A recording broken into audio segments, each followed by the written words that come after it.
അടുക്കരാസ്ക ചാരക്കേസ് കെട്ടിച്ചമച്ചതാണെന്നാണ് CBI കണ്ടെത്തിയിരിക്കുന്നത്. അതായത് ഗൂഢാലോചന, അതിലുള്ള അന്വേഷണം പൂർത്തിയായിരിക്കുന്നു. അതുപോലെ കുറ്റപത്രം സമർപ്പിച്ചിരിക്കുന്നു. ഇപ്പോൾ ചാരക്കേസ് രജിസ്റ്റർ ചെയ്തിട്ട് 30 വർഷമാകുന്നു അല്ലേ? സത്യം പുറത്തു വന്നിരിക്കുന്നു, അങ്ങനെ തന്നെ കരുതാം. പലപ്പോഴും നാം കാണേണ്ടത് സത്യം എത്ര വൈകിയാണെങ്കിലും പുറത്തു വരിക തന്നെ ചെയ്യും. ശ്രീ നമ്പി നാരായണൻ പോലുള്ള ലോകം അറിയപ്പെടേണ്ടിയിരുന്നത് ഇങ്ങനെയായിരുന്നില്ല എന്നുള്ളതാണ് ഏറ്റവും ഖേദകരമായിട്ടുള്ള വസ്തുത. അദ്ദേഹത്തെ ലോകം അറിയേണ്ടിയിരുന്നത് ലോകത്താകമാനമുള്ള ശാസ്ത്രജ്ഞന്മാരുടെ തലയെടുപ്പോടെ നിൽക്കേണ്ടിയിരുന്ന ഒരു മനുഷ്യനെ ഒരു ചാരനാക്കി തല്ലിക്കൊല്ലുന്ന അവസ്ഥയിലേക്ക് എത്തിച്ച പോലീസ് ഉദ്യോഗസ്ഥർക്കെതിരെയാണ് ഇപ്പോൾ നടപടി വന്നിട്ടുള്ളത്. പക്ഷെ ഇതിന്റെ ഒരു രാഷ്ട്രീയ നേതൃത്വ കഥകൂടി നാം മറന്നുപോകാൻ പാടില്ല. നമുക്കറിയാം, കേരള രാഷ്ട്രീയത്തെ പിടിച്ചുലച്ച സംഭവം എന്ന നിലയിൽ ശ്രീ കെ കരുണാകരനെ രാജിവെപ്പിക്കുന്നതിലേക്ക് അടക്കം എത്തിക്കപ്പെട്ടിട്ടുള്ള ഒരു രാഷ്ട്രീയ നാടകങ്ങൾക്ക് തുടക്കം കുറിക്കുന്നത് ഈ സംഭവത്തിലൂടെയാണ്. ഒരു മാധ്യമം, കേരളത്തിലെ പ്രമുഖമായ ഒരു മാധ്യമം കൊടുത്ത വാർത്തയെ തുടർന്നാണ് ഇത് കേരളം ചർച്ച ചെയ്യാൻ തുടങ്ങിയത്. നിങ്ങൾ ആരും ആ മാധ്യമത്തിനെതിരെ വിരൽ ചൂണ്ടുന്നില്ല. വസ്തുതയില്ലാത്ത വാർത്തകൾ നൽകുന്ന മാധ്യമങ്ങൾക്കെതിരെ കടുത്ത നിലപാടെടുക്കേണ്ട കാലം അതിക്രമിച്ചിരിക്കുന്നു എന്ന ബോധ്യം കൂടിയാണ് ശ്രീ നമ്പി നാരായണന് ലഭിച്ച ഈ അംഗീകാരം കൊണ്ട് നാം കാണേണ്ടത്. മാത്രമല്ല, അദ്ദേഹം പറഞ്ഞിട്ടുള്ള വാക്കുകൾ, ഒരു മാപ്പ് പോലും അപേക്ഷിക്കാതെ തന്നോട് തെറ്റുപറ്റിപ്പോയി എന്ന് ഈ ഉദ്യോഗസ്ഥന്മാർ പറഞ്ഞാൽ തന്നെ എനിക്ക് ഈ കേസുമായി മുന്നോട്ട് പോകേണ്ട ആവശ്യകത ഇല്ല എന്ന് പറയുന്ന തലത്തിലേക്ക് അദ്ദേഹത്തിന്റെ വിശാല മനസ്സ് ഇന്ന് കേരള പൊതുസമൂഹം കണ്ടതാണ്. അത് കേരളത്തിന്റെ കൂടി വേദനയും നൊമ്പരവുമായി ഇപ്പോൾ നിലനിൽക്കുന്നു എന്നുള്ളതാണ്. ഒരു മനുഷ്യനെയും അന്യായമായി പോലീസ് അന്യായമായി തടങ്കലിൽ വെക്കുകയോ പീഡിപ്പിക്കുകയോ ചെയ്യാൻ പാടില്ല. ഇവിടെ ശ്രീ നമ്പി നാരായണന്റെ കാര്യം പറയുമ്പോൾ അതോടൊപ്പം മറ്റ് 2 വനിതകളുടെ കൂടി കാര്യം പറയാതെ പോകുന്നത് വലിയ പക്ഷപാതപരമായി കാണും. വിദേശ രാജ്യത്ത് നിന്ന് മാലിയിൽ നിന്ന് കേരളത്തിലെത്തുകയും കേരളത്തിലെത്തി ഇത്തരം ഒരു കേസിൽ പെടുകയും ജീവിതാവസാനം വരെ ദുരിതം അനുഭവിക്കേണ്ടി വന്ന മറിയം റഷീദയും ഫൗസിയ ഹസനെയും അവരുടെ പേരുകൾ കൂടി സൂചിപ്പിച്ചുകൊണ്ട് അവർക്കൊരുപക്ഷെ അല്ലെങ്കിൽ അതിൽ അന്നുണ്ടായിരുന്ന മറ്റു 4 ശാസ്ത്രജ്ഞന്മാർ, ആ ശാസ്ത്രജ്ഞന്മാർക്ക് എല്ലാവർക്കും അവർക്കെല്ലാവർക്കും ഇതുപോലെ നിയമ നടപടികളുമായി മുന്നോട്ട് പോകാൻ ആയില്ല എന്നുള്ളത് ഒരു വസ്തുതയാണ്. പക്ഷെ ആ വസ്തുതകളിൽ നിന്ന് നാം ഒരു പാഠം ഉൾക്കൊള്ളണം. കേരള പോലീസും ഒരു പാഠം ഉൾക്കൊള്ളണം ഈ കേസിൽ നിന്ന് എന്നു തന്നെയാണ് എന്റെ നിലപാട്. ഒരു മനുഷ്യനെയും, അത് എത്ര വലിയവനാണെങ്കിലും എത്ര ചെറിയവനാണെങ്കിലും, ഒരു മനുഷ്യനെയും ഒരു തരത്തിലും ഇത്തരം അന്യായ തടങ്കലിലേക്കും അനധികൃതമായി മലീഷ്യസ് പ്രോസിക്യൂഷനിലേക്കും ചെയ്യുന്നതിനാവശ്യമായിട്ടുള്ള നടപടി പോലീസിന്റെ ഭാഗത്തുനിന്നുണ്ടാവാൻ പാടില്ല.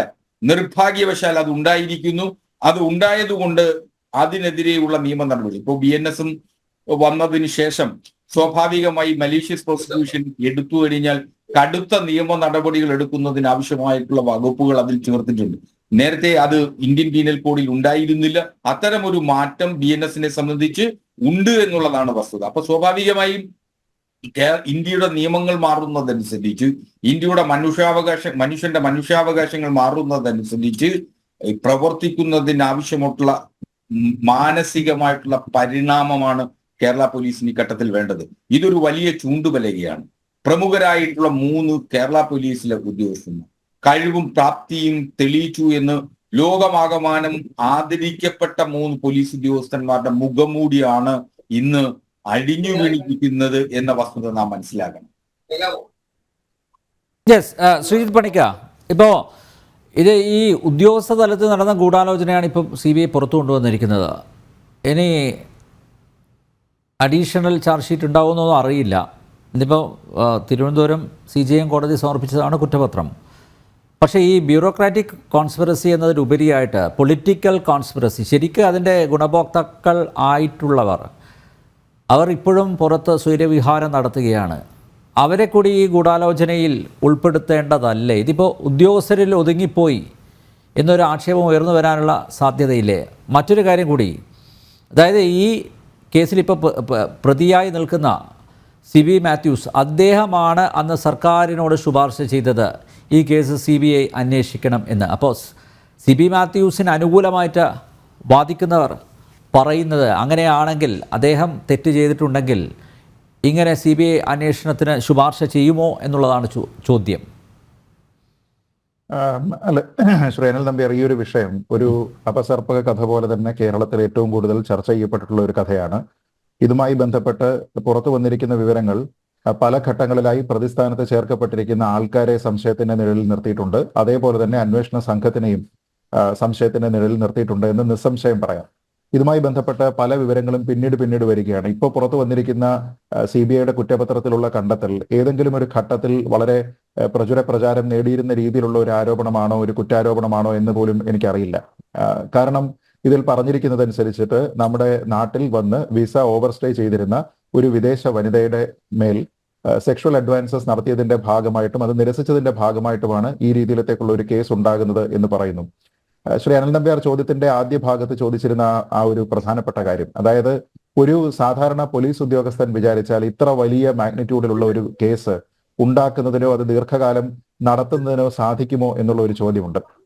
ഇപ്പോ മറിയം റഷീദ എന്ന വിദേശ വനിതയോട് ഏതെങ്കിലും രീതിയിലുള്ള ഒരു സെക്ഷൽ അഡ്വാൻസസ് S. വിജയൻ എന്ന് പറയുന്ന പോലീസ് ഉദ്യോഗസ്ഥൻ നടത്തിയതിന്റെ പേരിൽ, അതിന് വഴങ്ങാത്തതിന്റെ പേരിലുള്ള വിരോധത്തിന്റെ പേരിലാണ് ഈ കേസ് ചാർജ് ചെയ്തത് എങ്കിൽ പിന്നീട് ആ കേസ് എങ്ങനെയാണ് ഡെവലപ്പ് ചെയ്തത് എന്നുള്ളത് ആലോചിച്ച് നോക്കുക. അങ്ങനെ ഡെവലപ്പ് ചെയ്തിരിക്കുന്ന വളരെ വലിയ രീതിയിലുള്ള വിവാദങ്ങൾ ഉണ്ടാക്കിയിരിക്കുന്ന ഒരു ഘട്ടത്തിൽ ഇന്ത്യയുടെ പ്രധാനമന്ത്രിയെ തന്നെ ഇതിന്റെയൊക്കെ ചർച്ചകളുടെ ഭാഗമായിട്ടൊക്കെ തന്നെ വലിച്ചിഴച്ച് കൊണ്ടുവന്ന രീതിയിലത്തേക്കുള്ള ഒരു മാഗ്നിറ്റ്യൂഡിലേക്ക് ഇത് കേസ് മാറുകയും നേരത്തെ പറഞ്ഞതുപോലെ അന്വേഷണ ഉദ്യോഗസ്ഥർ തന്നെ ഇതിൽ CBI അന്വേഷണം ഉണ്ടാകണം എന്ന രീതിയിലത്തേക്കുള്ള ഡിമാൻഡുകളൊക്കെ വെക്കുകയും ചെയ്തതുപോലെയുള്ള അതിസങ്കീർണമായിട്ടുള്ള ഒരു കേസാണ്. വളരെ നിസ്സാരമായിട്ടുള്ള ഒരു കേസായിരുന്നുവെങ്കിൽ അത് ആദ്യ ഘട്ടത്തിൽ തന്നെ അത് തള്ളിപ്പോകേണ്ടതായിരുന്നു. അപ്പൊ അതുകൊണ്ട് ഇന്ന് ഈ CBIയുടെ കണ്ടെത്തലിൽ അവരുടെ കുറ്റപത്രത്തിൽ പറഞ്ഞിരിക്കുന്നതാണ് അവിടെ ഉണ്ടായിരുന്ന യഥാർത്ഥ സംഭവങ്ങൾ എങ്കിൽ അതിന് പിന്നിൽ ചരട് വലിച്ചിരുന്ന ആൾക്കാർ ആരൊക്കെയാണ് എന്നുള്ളത് കൂടി ഇവിടെ അറിയപ്പെടേണ്ടതാണ്. ഉദാഹരണത്തിന് ഈ ഓരോ ആൾക്കാരുമായി ബന്ധപ്പെട്ട്, അതായത് പ്രതിസ്ഥാനത്തുള്ള എന്നാൽ പിന്നീട് കുറ്റവിമുക്തരായിട്ടുള്ള ആൾക്കാർക്കെതിരെ പല രീതിയിലുള്ള ആരോപണങ്ങൾ ഉണ്ടായിരുന്നു. അതേപോലെ തന്നെ ഈ അന്വേഷണ ഉദ്യോഗസ്ഥർക്കെതിരെയും ഇതേപോലെ തന്നെ പല ഘട്ടങ്ങളിലും ആരോപണങ്ങൾ ഉണ്ടായിരുന്നു. അപ്പോൾ പലപ്പോഴും ഈ പല ഉദ്യോഗസ്ഥരും പല കേസുകളും അന്വേഷിക്കുന്ന സമയത്ത് സത്യസന്ധരാണ് എന്ന രീതിയിലത്തേക്കുള്ള അഭിപ്രായം ഉണ്ടാക്കിയിരുന്ന ആൾക്കാരാണ്. അതേപോലെ തന്നെ രാജ്യത്തിന് ഒരു മുതൽക്കൂട്ടാണ് എന്ന നിലയ്ക്ക് ഈ ശാസ്ത്രജ്ഞരെ പറ്റിയും അഭിപ്രായം ഉണ്ടായിരുന്നതാണ്. അപ്പൊ ഇതിൽ എവിടെയാണ് പ്രശ്നം, ആരാണ് ഈ രീതിയിലത്തേക്കുള്ള ഒരു ഗെയിമിന് ശ്രമിച്ചത് തുടങ്ങിയ കാര്യങ്ങൾ കൂടി ഇവിടെ അന്വേഷിക്കപ്പെടേണ്ടതാണ്. ഇപ്പൊ നമ്മൾ പറയുമ്പോൾ ഈ കേസിൽ പലപ്പോഴും നമ്മൾ പറയുന്നത് ശ്രീ നമ്പിനാരായണൻ എന്നത് ശാസ്ത്രജ്ഞരെ സംബന്ധിച്ചിടത്തോളം അദ്ദേഹം ഇതിൽ നിന്ന് കുറ്റവിമുക്തനാകുന്നു, അദ്ദേഹത്തിന് ഒരു നഷ്ടപരിഹാരം കിട്ടുന്നു. ആ നഷ്ടപരിഹാരം നേടിയെടുക്കുന്നതിന് വേണ്ടിയിട്ട് അദ്ദേഹത്തിന് പിന്നീട് കുറച്ചധികം ബുദ്ധിമുട്ടേണ്ടി വന്നു എന്നുള്ളതൊക്കെ തന്നെ നമുക്കറിയാം. പക്ഷെ അദ്ദേഹത്തിന്റെ പേര് ക്ലിയർ ചെയ്തു എന്നതിനപ്പുറത്തേക്ക് ഇതിന്റെ പിന്നിലുണ്ടായിരുന്ന ഉദ്ദേശ ലക്ഷ്യങ്ങൾ ആരുടേതാണ്, ഏത് പൊളിറ്റിക്കൽ ലീഡർഷിപ്പ് എന്തിനു വേണ്ടിയിട്ടാണ് ഇതിൽ ശ്രമിച്ചത് തുടങ്ങിയ കാര്യങ്ങളൊന്നും ഇന്നും പുറത്തു വന്നിട്ടില്ല.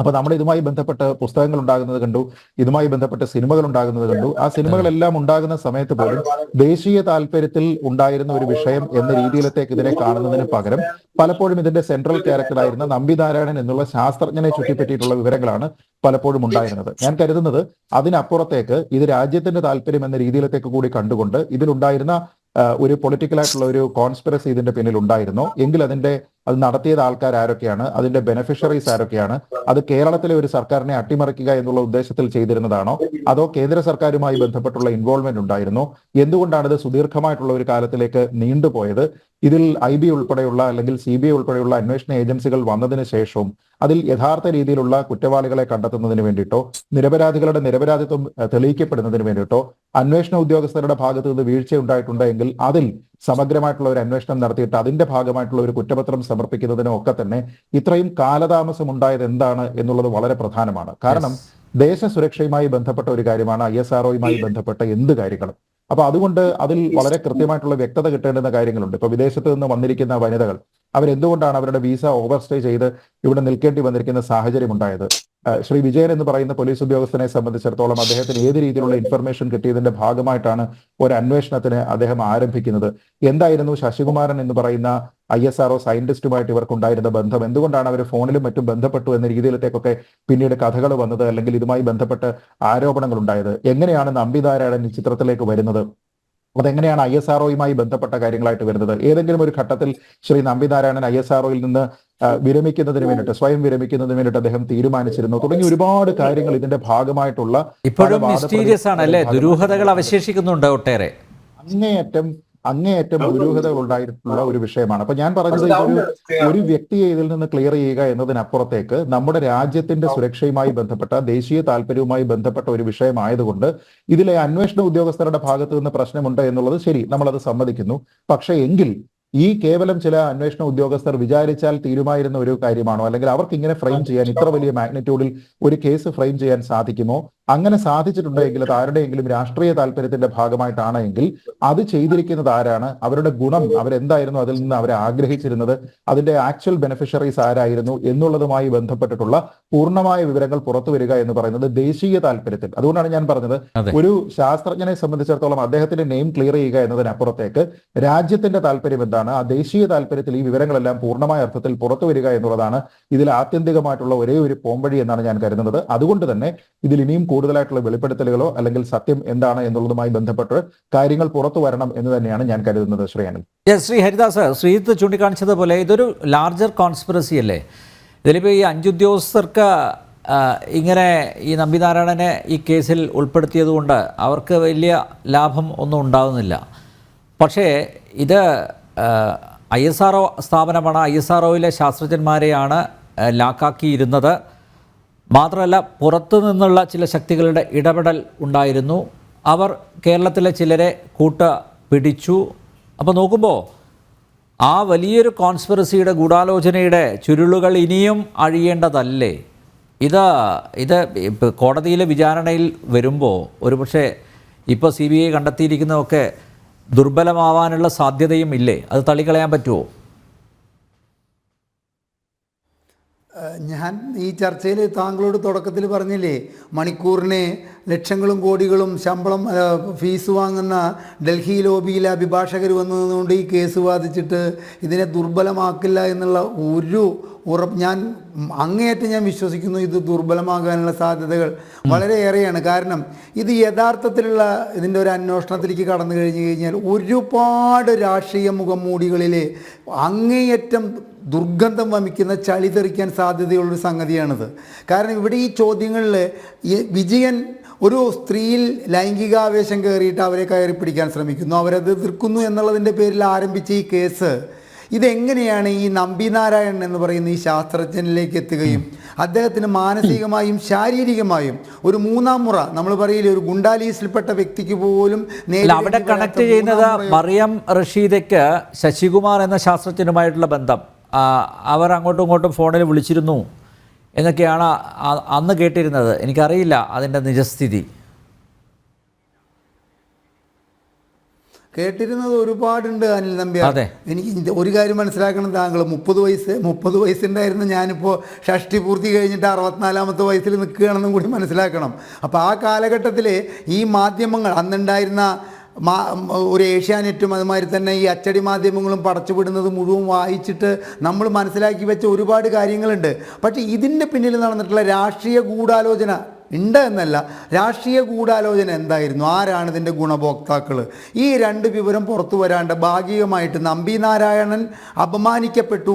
ആ അപമാനിക്കപ്പെട്ടതിനെ ഇവിടുത്തെ ഉന്നത നീതിപീഠം എടുത്ത ശക്തമായൊരു നടപടി കൊണ്ട് അതിന് പരിഹാരമായി എന്നുള്ളത് മാത്രമാണ് ഇപ്പോൾ ഇന്നത്തെ ഈ കുറ്റപത്ര സമർപ്പിക്കലിലൂടെ ഞാൻ കാണുന്നത്.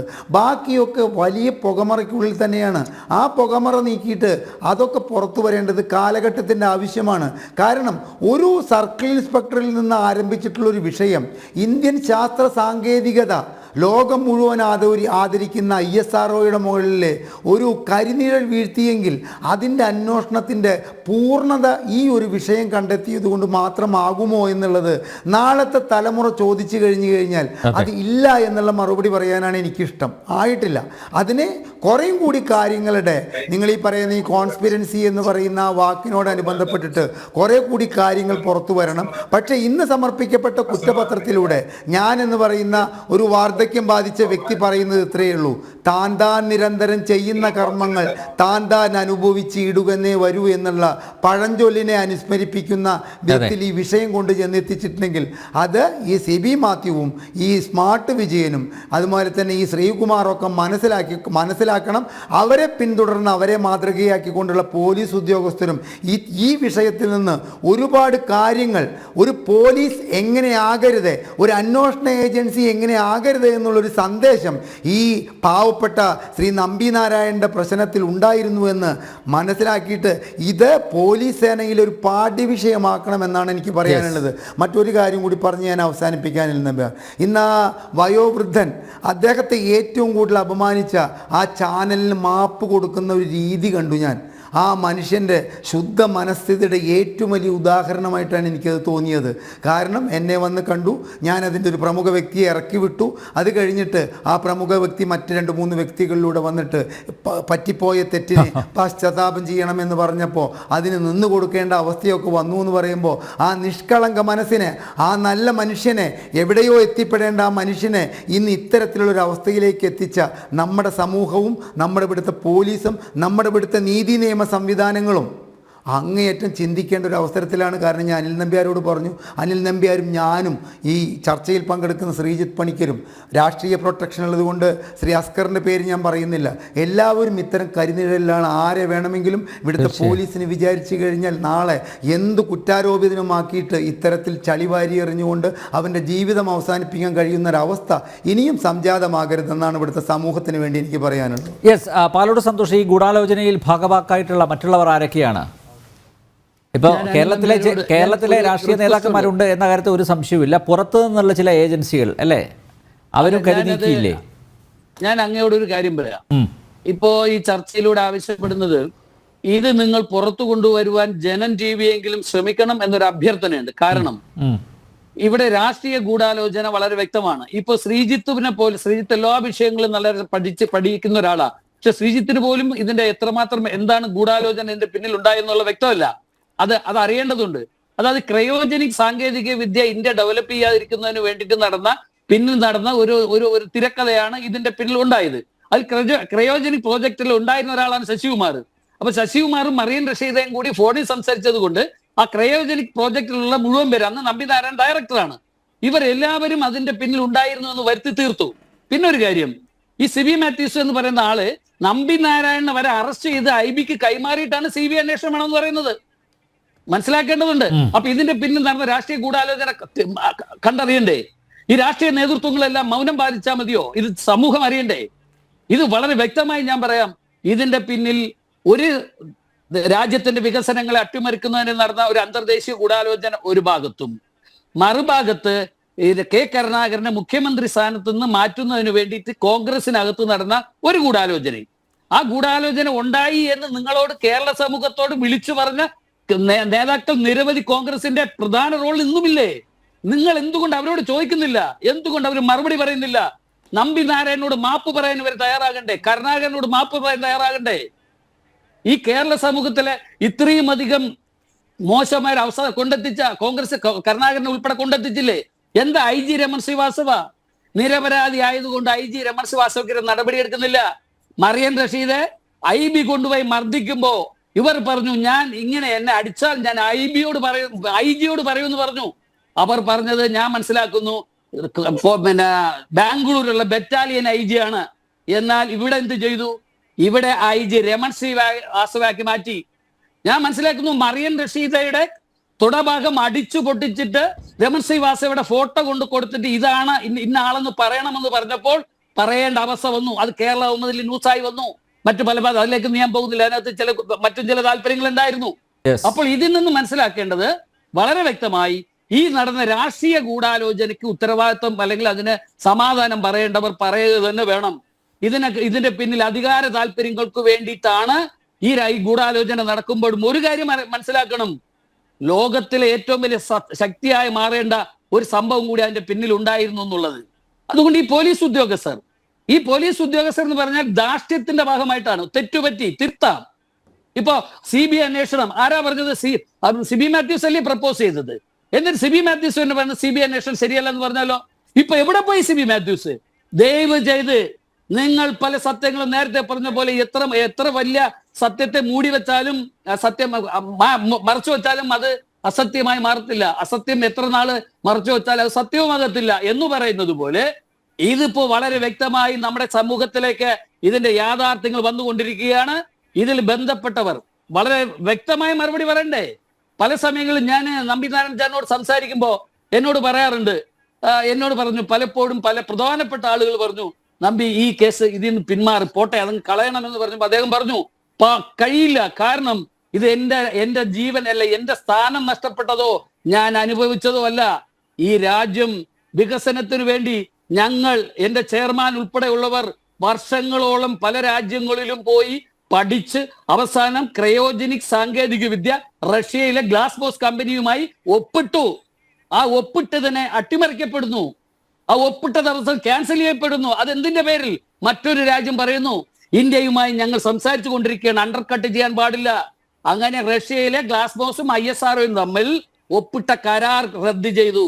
അതിന്റെ പിന്നെ കുറെ കാര്യങ്ങൾ ഉണ്ടായിട്ടുണ്ട്. എന്തായാലും നമ്മുടെ രാജ്യത്തിന്റെ വികസനങ്ങൾക്ക് വേണ്ടി ഈ സാധനങ്ങൾ കുറെ കൊണ്ടുവന്നിട്ടുണ്ട്. അത് സത്യമാണ്. നമ്മുടെ രാജ്യത്തിലേക്കാണ് കൊണ്ടുവന്നത് അനിൽ നമ്പ്യാർ.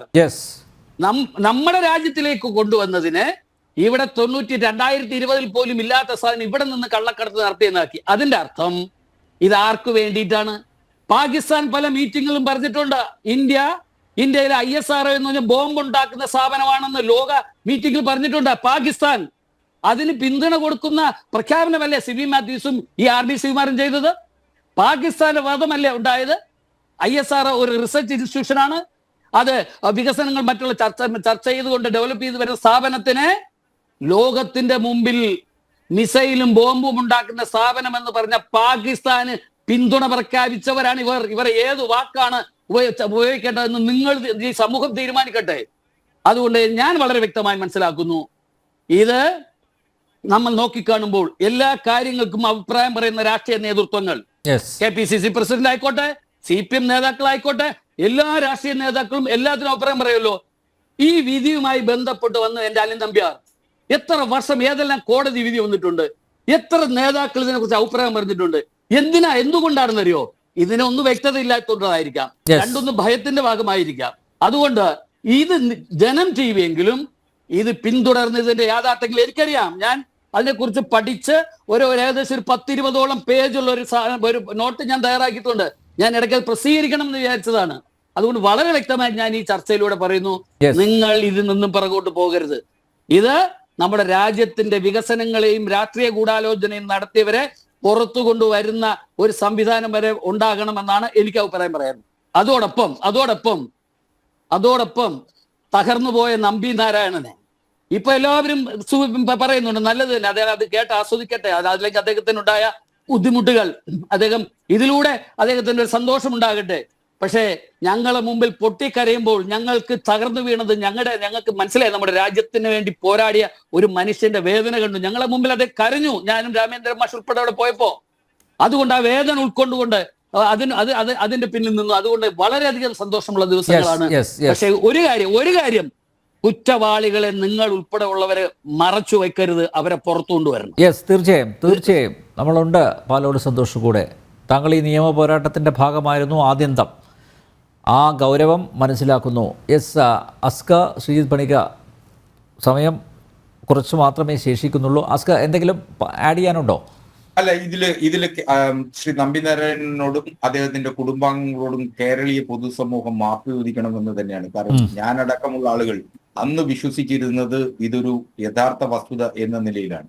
ശ്രീ കെ കരുണാകരനോട് ചെയ്തിട്ടുള്ള രാഷ്ട്രീയ ഗൂഢാലോചനയ്ക്കും അദ്ദേഹത്തിന് മൺമറഞ്ഞു പോയെങ്കിലും അതിൽ പിന്തുടർച്ചക്കാർ ഇനിയെങ്കിലും മാപ്പ് ചോദിക്കണം എന്ന് മാത്രമേ എനിക്ക് കൂടെ പറയാൻ. ശ്രീജിത്ത്, ശ്രേയനിൽ നമ്മൾ ഈ ഒരു കേസ് അന്വേഷിക്കുമ്പോൾ അതുമായി ബന്ധപ്പെട്ട് ഈ പ്രാഥമികമായിട്ടുള്ള ഡയറക്റ്റ് ഇൻവെസ്റ്റിഗേഷന്റെ ഭാഗമായിരുന്ന ആൾക്കാർ മാത്രമല്ലാതെ ഇപ്പൊ IB-യുടെ ഒക്കെ ഭാഗമായിരുന്ന മറ്റു ചില ഓഫീസർമാർ കൂടിയുണ്ട്. അപ്പൊ അവരുടെ ട്രാക്ക് റെക്കോർഡുകൾ കൂടി പ്രധാനമാണ്. അപ്പൊ അതിലൊരു ഉദ്യോഗസ്ഥൻ ശ്രീ RB ശ്രീകുമാറുമായി ബന്ധപ്പെട്ട് ഗുജറാത്ത് കലാപവുമായി ബന്ധപ്പെട്ട് നരേന്ദ്രമോദിക്കെതിരെ അദ്ദേഹം ഏത് രീതിയിലുള്ള സ്റ്റേറ്റ്മെന്റുകളാണ് നൽകിയിരിക്കുന്നത് എന്നുള്ളത് നമുക്കറിയാം. ഗുജറാത്ത് കലാപകാരികളായിട്ടുള്ള ആൾക്കാരോട് നമുക്ക് തൽക്കാലം ആക്ഷൻ ഒന്നും എടുക്കേണ്ട, അവർ കുറച്ച് ദിവസം അങ്ങനെ അനുസൃതം അവരുടെ കാര്യങ്ങളൊക്കെ തുടരട്ടെ എന്ന് പറഞ്ഞുകൊണ്ട് ഒരു നയവുമായി പോയത് നരേന്ദ്രമോദിയാണ് എന്നും അങ്ങനെ ഒരു മീറ്റിംഗിൽ അദ്ദേഹം പെട്ടെന്ന് ഒരു ആക്ഷൻ എടുക്കണ്ട എന്നൊക്കെ പറഞ്ഞു എന്ന് പറഞ്ഞ് ആദ്യം പറഞ്ഞിരിക്കുന്ന അഫിഡവിറ്റുകളിൽ ഒന്നുമില്ലാതെ അഞ്ചാമതോ ആറാമതോ വന്നിരിക്കുന്ന ഒരു അഫിഡവിറ്റിൽ അതിനെപ്പറ്റി ആരോപിക്കും. അനിൽ നമ്പ്യാർ, ഒരു പിന്നീട് അതൊക്കെ മിനിറ്റ്, ഒരു സെക്കൻഡ്. തെറ്റാണ് എന്ന് കോടതി കണ്ടെത്തിയിരിക്കുന്ന ആൾക്കാരൊക്കെയാണ് ഈ RB ശ്രീകുമാറിനെ പോലുള്ള ആൾക്കാർ. അപ്പൊ അങ്ങനെ ക്രെഡിബിലിറ്റി ഇല്ലാത്ത ആൾക്കാർ, അങ്ങനെയുള്ള ഉദ്യോഗസ്ഥർ കൂടി ഇതിന്റെ അന്വേഷണത്തിന്റെ ഭാഗമായിട്ട് പല ഘട്ടങ്ങളിൽ ഉണ്ടായിരുന്നു എന്നുള്ളതും വളരെ പ്രധാനമാണ്. അതുകൊണ്ട് തന്നെ ഈ ഉദ്യോഗസ്ഥർക്കെതിരായിട്ടുള്ള നടപടികൾ എന്ന് പറയുന്നത് തെളിവുകളുടെ അടിസ്ഥാനത്തിൽ ജസ്റ്റിഫയബിൾ ആയിരിക്കും. പക്ഷെ ഞാൻ ആദ്യം പറഞ്ഞതുപോലെ ഇതിനപ്പുറത്തേക്ക് ഇവരുടെ പിന്നിൽ ഒരു ചാലക ശക്തിയായിട്ട് നിന്ന, ഇവരെ ഇതിനെല്ലാം പ്രേരിപ്പിച്ച രാഷ്ട്രീയക്കാരൊക്കെയാണ് എന്നുള്ളത് അറിയുക എന്നുള്ളതാണ് ഏറ്റവും പ്രധാനം. തീർച്ചയായും സന്തോഷിന്റെ ആവേശം ഞാൻ മനസ്സിലാക്കുന്നു. സന്തോഷം പറയാം. ഒറ്റമിണ്ട്. അപ്പൊ ഞാൻ ഇത് മനസ്സിലാക്കുമ്പോൾ ഈ RB Sreekumar IB deputy director ആയിരുന്നു, അത് കഴിഞ്ഞ് DGP ആയി. അപ്പൊ ഗോദ്ര കലാപവുമായി ബന്ധപ്പെട്ട് ബഹുമാനപ്പെട്ട നരേന്ദ്രമോദിയും അമിത്ഷായും കുറ്റക്കാരാണെന്ന് പറഞ്ഞ ശ്രീകുമാർ, അതിന്റെ പിന്നിൽ ഗൂഢാലോചനയുണ്ടോ എന്ന് അന്വേഷിക്കേണ്ടതുണ്ട്. അദ്ദേഹം DGP ആയിരിക്കുമ്പോൾ അവിടെ നടന്ന ഈ സംഭവങ്ങൾ അദ്ദേഹം ആർക്കെങ്കിലും വേണ്ടി വളച്ചൊടിച്ച് ഇവരെ കുറ്റവാളിയാക്കാൻ വേണ്ടി ശ്രമിച്ചു എന്നുള്ള സംശയം നിലനിൽക്കുന്നു. കാരണം ഇദ്ദേഹത്തിന് സമനില തെറ്റിയ ഒരു വ്യക്തിയാണ്. ഇദ്ദേഹം പല സമയങ്ങളിലും ഇദ്ദേഹം പറയുന്ന അഭിപ്രായങ്ങളും അദ്ദേഹം മുമ്പ് ചെയ്തിട്ടുള്ള കാര്യങ്ങളും തമ്മിൽ യാതൊരു ബന്ധവുമില്ല. അപ്പൊ സമനില തെറ്റിയ ഒരാളായിരുന്നു അന്നോടത്തെ DGP എന്ന് പറയുന്നത് തന്നെ മോശമാണ്. ഞാൻ അദ്ദേഹത്തിനോട് ചർച്ചയിൽ ഇത് ചോദിച്ചിട്ടുണ്ട്. അതുകൊണ്ട് ഗോദ്ര കലാപവും വളച്ചൊടിച്ച് മറ്റു പലരെയും അതിനകത്ത് പ്രതിയാക്കുന്നതിന്റെ പിന്നിൽ RB ശ്രീകുമാറിന്റെ പിന്നിൽ ഏതെങ്കിലും ശക്തികളുണ്ടോ എന്നുകൂടി അന്വേഷിക്കേണ്ടി വരുന്നു എന്നാണ് ഞാൻ മനസ്സിലാക്കുന്നത്. എന്തായാലും ഒന്നിലധികം കേസുകളുണ്ട് RB ശ്രീകുമാറിനെതിരെ. ശിഷ്ടകാലം അദ്ദേഹം ജയിലിൽ സുഖമായിട്ട് കഴിയും, അങ്ങനെ തന്നെ പ്രത്യാശിക്കാം. ഐതിഹാസികമായ പോരാട്ടത്തിന് ഒടുവിൽ ചാരക്കേസിലെ ഗൂഢാലോചന പുറത്തു കൊണ്ടുവരാൻ വന്ധ്യവയോധികനായ നമ്പി നാരായണന് സാധിച്ചതിൽ അദ്ദേഹത്തെ അഭിനന്ദിക്കുന്നു. ദുരൂഹമായി പലതും അവശേഷിക്കുന്നുണ്ട്. നേരത്തെ ഈ ചർച്ചയിൽ പങ്കെടുത്ത ശ്രീജിത്ത് പണിക്ക് അടക്കമുള്ളവർ പറഞ്ഞു, പലതും ദുരൂഹമായിട്ട് ഇപ്പോഴും അവശേഷിക്കുകയാണ്. പക്ഷേ നിയമ പോരാട്ടത്തിൻ്റെ നൂലാമാലകളിൽപ്പെട്ട് തളരാതെ തൻ്റെ നിരപരാധിത്വം തെളിയിക്കാൻ നട്ടെല്ല് നിവർത്തി പൊരുതിയ ധീരനാണ് നമ്പി നാരായണൻ. പ്രതികളിൽ നിന്നും മാപ്പ് പോലും ആഗ്രഹിക്കാത്ത നമ്പി നാരായണൻ ഒറ്റ കാര്യത്തിലെ നിർബന്ധ ബുദ്ധിയുള്ളൂ, ഞങ്ങൾക്ക് അബദ്ധം പറ്റിയെന്ന് ഈ 5 പ്രതികളും തുറന്നു പറഞ്ഞാൽ മതി. അദ്ദേഹം പറയുന്നുണ്ട്, തെറ്റ് പറ്റുക മനുഷ്യ സഹജമാണ്.